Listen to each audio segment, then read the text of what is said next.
Little girl found a German shepherd hiding behind the playground slide. What happened next shocked her entire family. Sometimes, the smallest voices speak the loudest truths. What this little girl did for a stranger, not even human, shocked an entire city and reminded us that heroes don't always wear capes. Sometimes, they wear muddy shoes and carry broken souls in their tiny arms. The sun was high, casting long shadows across the empty benches and faded pavement of the neighborhood park. It was one of those warm, quiet afternoons where everything felt familiar: the distant chirp of birds, the rustling of leaves, and the low hum of traffic somewhere beyond the trees. Children's laughter echoed from the far end near the swings, but near the slide, where the sun dipped just enough to create a cool patch of shade, it was still. Lily, only 6 but with eyes that noticed more than most adults, was crouched near the sandbox, her fingers trailing lines through the soft dirt. Her older brother sat on the bench with his nose in a game console, and their mother, half watching, half scrolling on her phone, sipped slowly from a paper cup. They were close, but not watching closely. And Lily didn't mind. She liked it that way. It gave her space to explore, to imagine, to hear things that others missed. That's when she heard it, not loud, not alarming, just a soft sound, almost like a sigh. Then again, a faint whimper, thin and shaky, as if someone was trying very hard not to cry. She turned toward the slide. It stood there like always, the plastic faded, one side slightly bent, its ladder creaking when climbed too quickly. But today, something felt different. The sound had come from behind it, near the edge where the sun didn't quite reach. Lily stood slowly, brushing her hands off on her shorts, and walked carefully toward it. "Probably a squirrel," she whispered to herself. Still, her steps slowed as she neared the shadow. She bent down, her heart quietly thumping. And that's when she saw him. A dog. Thin. A German shepherd curled behind the slide, half hidden by the overgrown grass and the slope of the mulch. His coat was dull, patchy in places. One paw tucked under awkwardly. His ribs showed under his skin like a sketch half erased. But what stopped Lily weren't his size or his condition, it was his eyes. They were wide. Not fearful, not wild. Just tired and sad. He didn't growl, didn't flinch. He simply stared at her, unmoving, as though he wasn't sure if she was real. Lily knelt down slowly, her knees pressing into the bark chips. She didn't reach for him, not yet. She just looked back. Quiet met quiet. Small breaths in a big world. She tilted her head slightly. "Hi," she said softly, barely louder than a breeze. "Are you okay?" The dog didn't answer, of course. But he didn't turn away, either. For a moment, Lily just sat there, cross-legged in the dirt, her hands resting on her lap. Her brother's game made a digital ding in the distance. Somewhere, a dog barked. But in this corner of the playground, time felt different. Slower. Finally, she leaned forward just a bit, extending one small hand in front of her, not touching, just offering. The dog didn't move. He didn't sniff. But his eyes followed her fingers, steady, unsure. She smiled. Not big, not silly. Just a small, real thing. And then she whispered, "Why are you hiding?" It was the kind of spring afternoon that made the world feel soft. The wind rustled gently through the trees, and the sun pressed a golden glow over the small neighborhood playground nestled behind Lily's apartment complex. Most of the other children had gone home, but Lily remained, drawing lazy circles in the mulch with a stick. She liked this time, when the noise faded, when the park felt like hers. Lily was 6, small for her age, with wide brown eyes that always seemed to be searching for something nobody else noticed. She wasn't loud or rough like her older brother Josh, and she didn't compete for attention at home, not because she didn't want it, But because she had learned that adults often noticed only when things were big or loud or broken, her mom worked from the living room, always in meetings with her headset on. Her dad was always away for work, calling in at dinner with cheerful stories but never home long enough to really hear her. Josh was 12 and mostly uninterested in anything that didn't involve a screen. That left Lily and her imagination, and she didn't mind. Not really. Every afternoon after school, she'd head to the playground while her mom worked upstairs. She would swing gently or balance on the edge of the sandbox, making up stories in her head about cloud kingdoms, talking flowers, and invisible cats. But after the day she saw the dog, the playground wasn't a place of pretend anymore. It was real. She saw him first crouched behind the slide, a dark shape half hidden in the shadows.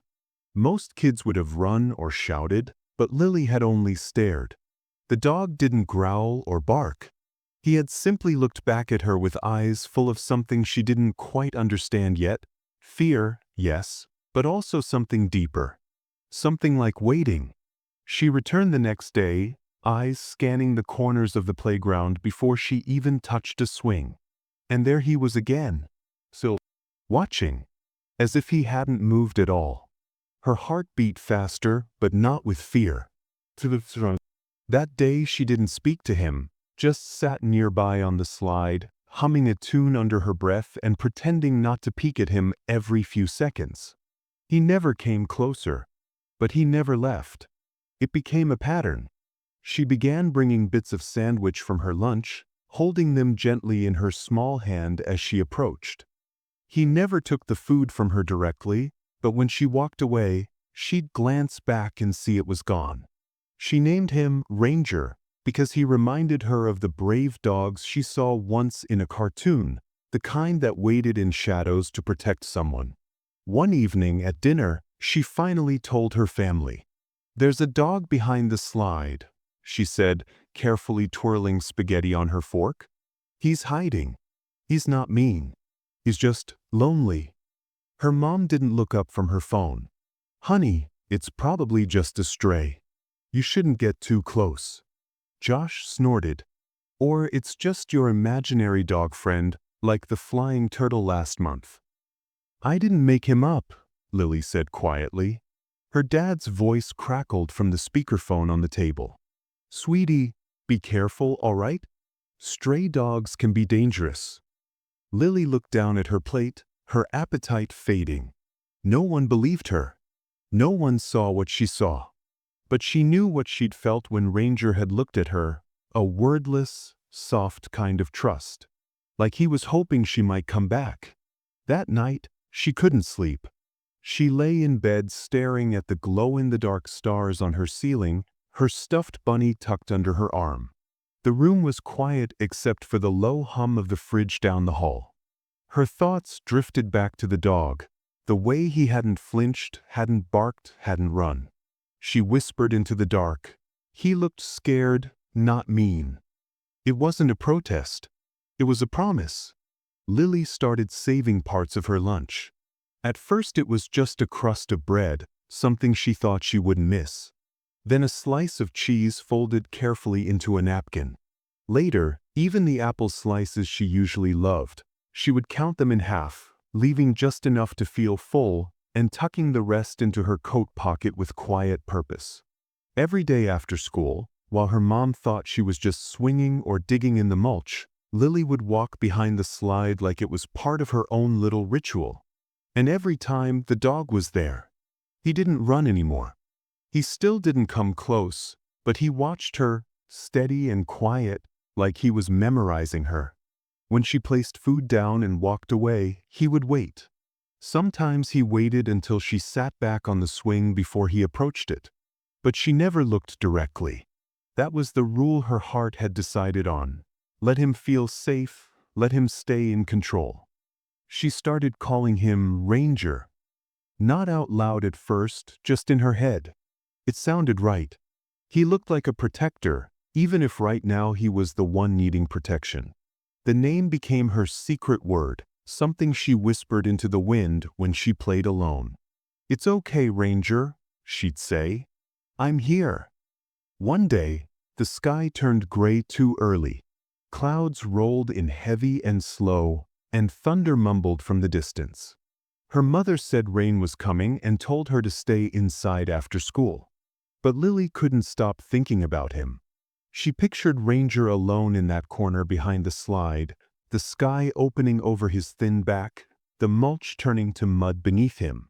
She waited until her mom went into another Zoom meeting, then grabbed the softest towel from the bathroom, shoved it into her backpack, and slipped out the door. The rain had started by the time she reached the park.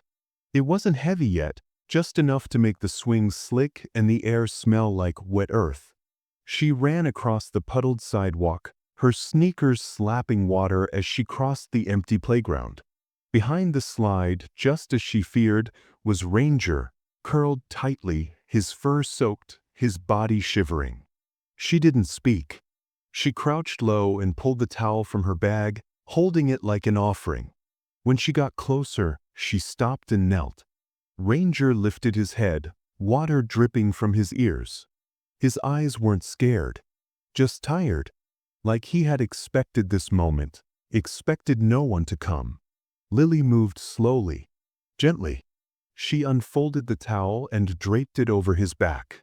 He didn't move away. In fact, his eyes fluttered shut for just a second. She pressed her hand to his side, for the first time, and felt the warmth of life beneath wet fur. He smelled like dirt and rain and something older. But to her, he smelled like someone who belonged. And then came the voice. "What do you think you're doing?" Lily turned sharply to see a woman standing near the fence, umbrella in one hand, phone in the other. Mrs. Cartwright, their upstairs neighbor, known for her garden and her loud opinions. She hurried over, pulling her coat tighter. "You shouldn't be near a dog like that," she scolded. "That's dangerous. Filthy animals like this shouldn't be left here. I'm calling your mother right now."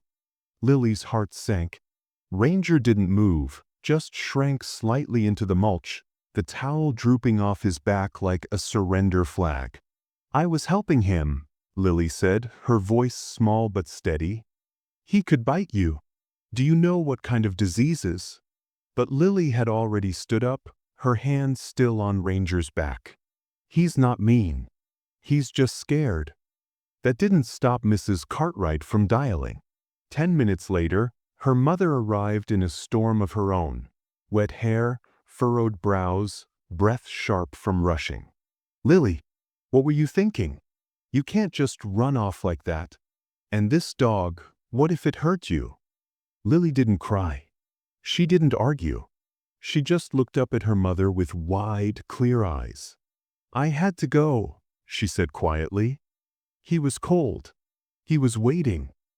Her mother looked at the dog, then at the towel, then at her daughter's soaked jacket. For a long moment, no one spoke. The rain softened.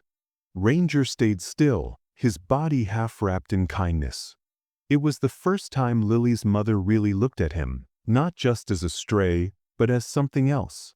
Something trying to survive. She sighed, rubbing her forehead. "Let's go home." "But what about him?"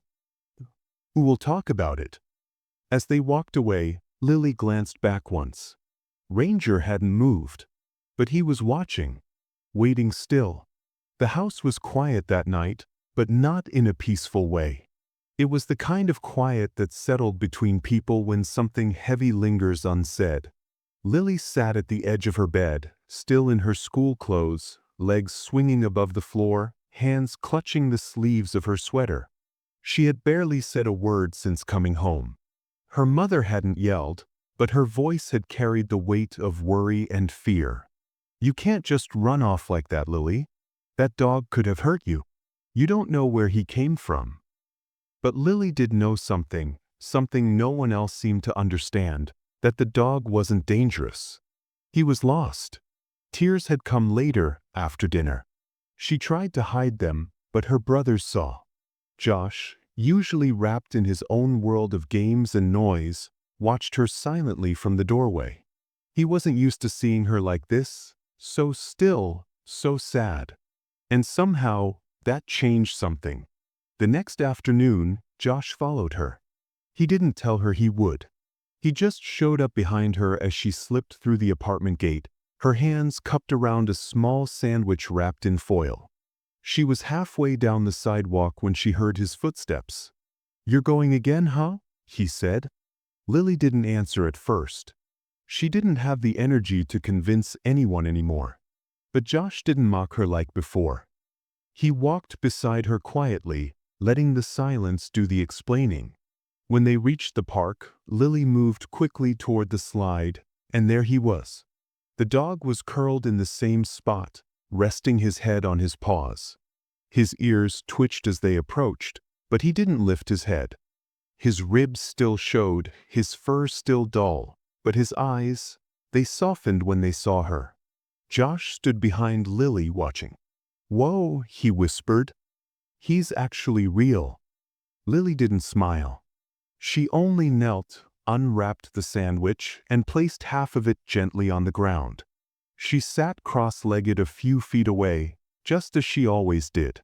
The dog looked at the food, then back at her, and finally crawled forward just enough to eat. Josh crouched down beside her now, more curious than skeptical. "He's not scared of you. That's weird for a stray." "He's not just a stray," Lily whispered. Josh tilted his head. "Look there. Around his neck. See that line?" Lily leaned forward. Just beneath the tufts of fur, there was a faint indentation, a mark where a collar used to be. It was hard to see unless you were looking closely, but it was there. A pale circle, like a memory etched into his skin. "He had a family," Josh said. Lily's voice barely broke the wind. "What if they're looking for him?" When they got home, Josh did something Lily didn't expect. He told their mom. He explained what he saw, showed her the videos he'd taken on his phone, not just of the dog eating, but of how he didn't bark, didn't snap, how he seemed calm. A little broken, maybe, but not dangerous. Their mother listened this time. Really listened. The next morning, she made a phone call. By late afternoon, a white van pulled into the complex driveway. It was from Animal Control. The officer who stepped out was kind-faced, patient. She knelt in the mulch beside the playground and let the dog sniff her gloved hand. He didn't growl.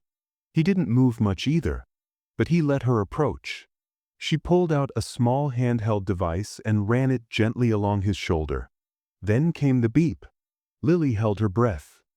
"He's chipped," the officer said softly, reading the screen. "Give me a second." She stepped away and made a quick phone call. Her words came in fragments that drifted toward them on the breeze. "Yes," confirmed. 18 months ago. Colorado? Wow. Yes, same ID number. No, I'm looking at him now." When she returned, she crouched next to Lily and Josh. "His name is Maximus," she said gently. "He was reported missing a year and a half ago. He belonged to a family in Colorado who lost everything in a house fire. They thought he didn't make it out." Lily looked at the dog, Maximus, her eyes wide with something between awe and heartbreak. "So, how did he get here?" "We don't know," the woman said. "Sometimes dogs travel farther than we think. He probably ran, hid, got passed from one place to another. Or maybe someone found him and couldn't keep him." "Does his family want him back?" Josh asked. The officer hesitated, then gave a soft smile. "They've moved. The number we have is disconnected. But we'll try again. For now, he's safe." The words settled over them like a warm coat. Lily reached out slowly and touched Maximus's paw. This time, he didn't flinch. His eyes met hers, not with fear, but with something that almost looked like trust. The call came 3 days later, just after sunset, while Lily sat on the floor beside Maximus with her sketchbook open and a handful of crayons strewn around her. She wasn't drawing anything in particular, just soft loops and swirls, the way she often did when her thoughts felt too big for words. Maximus lay beside her, his head resting on her foot, his breathing slow and even now, no longer shallow like it had been before. He was cleaner, warmer, and a little more trusting every day. The towel had been replaced with an old fleece blanket, and the corner behind the playground had been traded for the living room floor. Her mother stood in the kitchen, phone pressed to her ear, nodding gently to a voice only she could hear. The light over the stove cast a gold halo behind her head, and Lily watched her, not moving, as if the quiet held something sacred. Then came the words, "She adores him, and he trusts her completely." Lily didn't hear the rest, but when her mother knelt beside her afterward, there were tears in her eyes. "They can't take him back," she said softly. "They're living in a very small apartment now, no pets allowed. They said they still think about him every day. They thought he was gone forever." Lily looked down at Maximus, who hadn't stirred. Her small hand reached to stroke behind his ear, and he pressed gently into her palm. "They said, if we want to keep him," her mother added, her voice thick with emotion, "we can."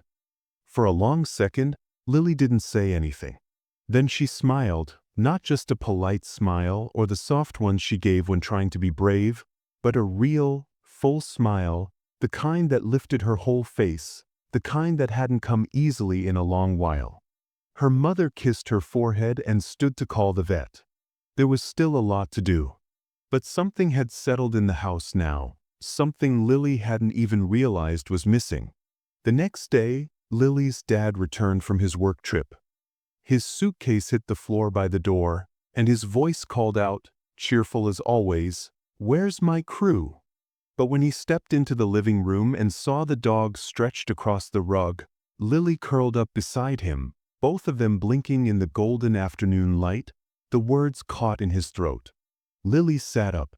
"This is Maximus," she said plainly. "He found me." Her father crouched down, his eyes scanning the German shepherd's body, the healing wounds, the ribs still faintly visible, the fur growing back unevenly. Then his gaze moved to Lily, and something shifted in his face. He didn't ask the usual questions, didn't challenge what he saw. He just reached out a hand, letting Maximus sniff it, then scratched behind the dog's ear like it was something he'd done forever. Later that night, after Lily had gone to bed, Maximus curled at the foot of it like a silent guardian. Her parents stood in the hallway, talking in low voices. "He's gentle," her dad said. Her mom nodded. "And he's changed her. Maybe we needed him just as much as he needed us." The next morning, they took Maximus to the vet. Lily rode in the back seat beside him, her hand never leaving his back. The clinic was quiet, the staff kind. The doctor scanned his chip again, checked his eyes, his joints, his heartbeat. "He's healing," the vet said. "Looks like some mild scarring on his legs, maybe from scraping under fences. A couple of bruised ribs that are knitting up well. But nothing life-threatening." She smiled at Lily. "He's lucky he found you." "No," Lily said softly, "I'm the lucky one." Over the next few days, the house took on a new rhythm. There were walks in the morning before school, Maximus padding beside Lily like a shadow that had finally found its light. Her mom rearranged the furniture to make space for a dog bed. Her dad ordered a name tag that read, "Maximus, found, not lost." Neighbors began noticing the change. "Your girl seems different," one said to her mother during a grocery run. "Happier." "She is," her mother replied with a quiet smile. "We all are." Maximus didn't bark much. He didn't chase balls or leap at guests. But he followed Lily everywhere, room to room, hallway to hallway, as if staying close was the only thing that made sense anymore. At night, when the house settled and the world dimmed, he'd curl at the foot of her bed. And when she sometimes stirred from bad dreams, he'd lift his head and rest it against her hand. That was all it took. A week after the adoption was made official, Lily stood in the park again, near the same slide where everything had started. The shadows were longer now, the playground quieter. Maximus stood beside her, looking out at the empty mulch, the trees rustling in the breeze. She crouched beside him and whispered, "You're home now. You don't have to hide anymore." He leaned into her, eyes closed, safe. There was a quiet but undeniable change in the rhythm of life after Maximus became part of the family. It wasn't loud or dramatic. It was soft, like the way sunlight slowly warms a room in the morning without anyone noticing. Walks, once rushed or forgotten, became a new ritual. Lily would wake early, already tying her sneakers while her mom was still yawning in the kitchen. Maximus would be waiting by the door, tail thumping, ready to lead her into the new day like a knight escorting a princess on her morning journey. Her parents walked more too, at first just to supervise, then because it felt good to stretch their legs, to breathe in something simple and real. Laughter, once rare and scattered in the house, began to appear again in unlikely places. During breakfast, when Maximus tried to steal toast with comical stealth, in the hallway, when Lily told her father she thought Maximus understood bedtime better than he did. Something was blooming between them all, something stitched together by paw prints, crumbs, and second chances. At school, Lily's world shifted too. Her teacher, Mrs. Raymond, noticed the difference first. Lily raised her hand more now, spoke up in class, even offered to read out loud, something she used to shy away from. When the class talked about kindness and empathy, Lily's name came up without hesitation. It was her friend Emily who stood up and said, "Lily saved a dog. A real one. And now he walks with her every day." The room had gone quiet, and Mrs. Raymond had simply smiled and written Lily's name on the Kindness Hero of the Week board in big, careful letters. The next morning, Lily brought in a photo for Chantal, just her and Maximus sitting side by side on the front steps, the late afternoon light making their shadows stretch long and together. Her classmates gathered around like she was telling a fairy tale. Except it wasn't one. It was real, and it was hers. The neighborhood changed too. The same people who once hurried past the playground without noticing a thing now paused when they saw Lily walking down the sidewalk. "There she goes," they'd whisper to each other with a smile. "The little girl who rescued the big dog." Maximus, with his head held high and his ears perked, had become something of a local legend, the quiet guardian of the block, never barking, never straying, always staying just close enough to Lily to remind everyone that loyalty didn't need words. Spring melted into early summer, and the days grew longer. Parks stayed open later. Lily and Maximus still visited the same playground where their story had begun, but now it felt different, not lonely, not secret. There were more children now, and Lily sometimes played with them too. But Maximus never wandered far. He would sit at the edge of the mulch, eyes watchful, like he remembered every second of the days when he used to hide there, waiting for something he couldn't name. And then came the moment that would stay in Lily's memory like a favorite song. It was late afternoon, the sky turning orange behind the trees, the shadows long and gentle. Lily stood at the top of the slide, arms out like she was embracing the wind. Below her, Maximus waited patiently, tail wagging. A few other children had gathered nearby, watching. One of them, a small boy with red sneakers, asked, "Why does he stay with you so much?" Lily looked down at Maximus, then back at the boy. Her voice was steady, sure. "Because I saw him." The boy frowned. "What do you mean?" "I don't know," she said with a soft shrug. "I just saw him. Like really saw him." Later, when the sky had darkened and fireflies blinked gently along the grass, Lily and Maximus sat together on the same bench near the playground. Her mother watched from a distance, not interrupting, just smiling at the quiet scene. Lily leaned her head against Maximus's shoulder, her fingers tangled gently in his fur. In her mind, she heard the whisper of those early days. The sound behind the slide. The moment his eyes met hers, the way her heart had known, even before her mind could explain. He wasn't just astray. He wasn't just lost. And neither was she.